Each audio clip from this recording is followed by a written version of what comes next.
Hey guys, welcome back to my channel. My name is Grace. For today's content guys, ay meron po akong i-share po about sa ating kung gaano po pala kahaba years na buhok.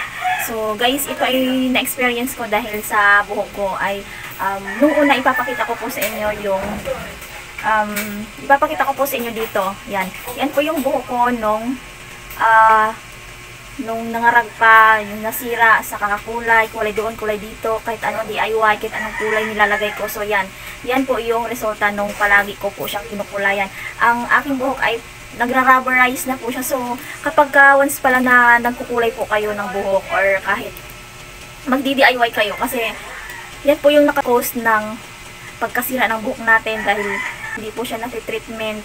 Hindi po kagaya din sa salon na, kahit naman din siguro sa salon, kasi pagkakulay talaga, sira talaga siya pag palagi.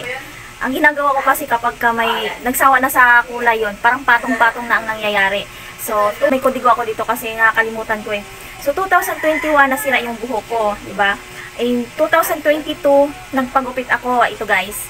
Yan yung buhok ko, nagpagupit ako dahil tinanggal ko lang yung sira.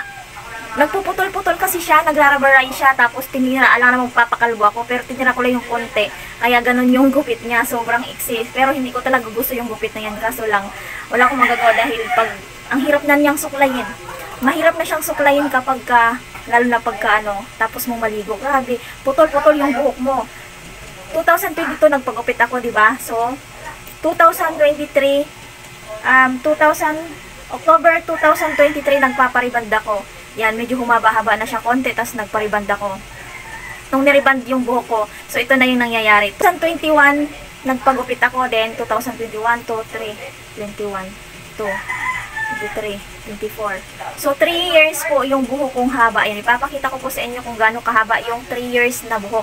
So, guys, sobrang ganda ng pagka-riband sa buhok ko. Tapos, basta kapag magpariband kayo, huwag kayong palaging mag-shampoo.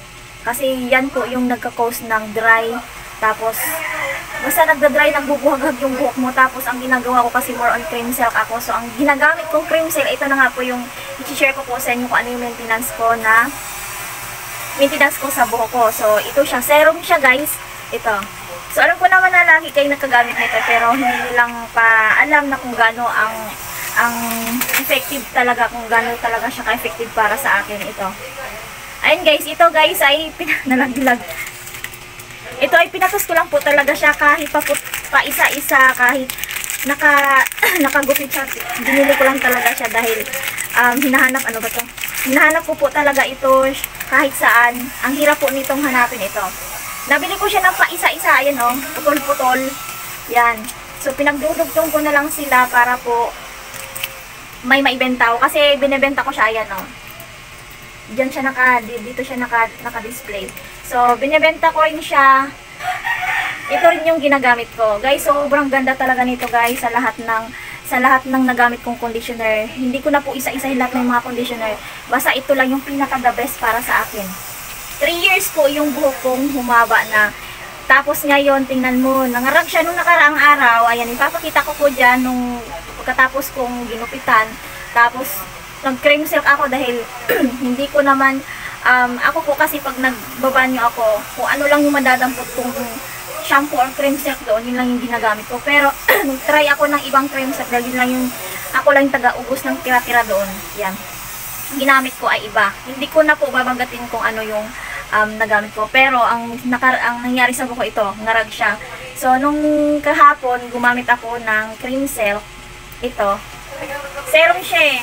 Ultimate Repair and Shine Ultra Conditioner for intensely damaged and dull hair. Yan. Sobrang effective niya kasi nagsha-shiny talaga.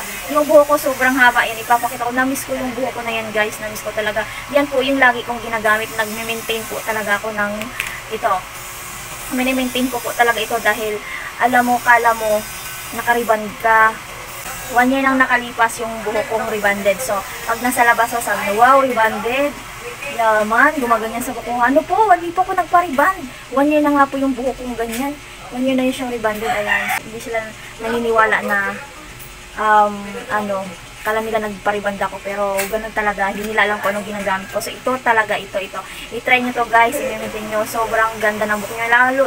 Lalo na kapag pagising nyo sa umaga or naligo kayo, tas bigla kayo nakahiga, matutulog kayo. Alam nyo, pagkabangon nyo, Diyos ko po, ang lambot ng buhok mo. Ayan, sobrang miss ko na talaga yung buhok ko na yun. Sobrang miss ko. Tas ang shiny niya, tapos ang lambot talaga niya hawakan. Kahit hindi na ako magsuklay guys, ginaganyan ko na, kinakamay ko na lang siya.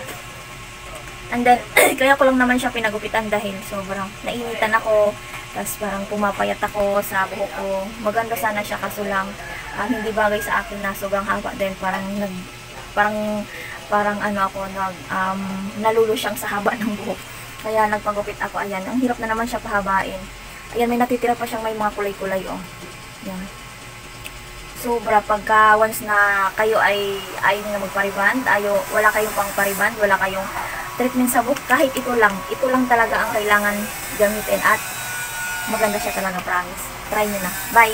Ay, thank you pala sa pagtapos itong vlog na to. At saka please don't skip my ads guys, and full support na lang. Bye! See you in my next vlog!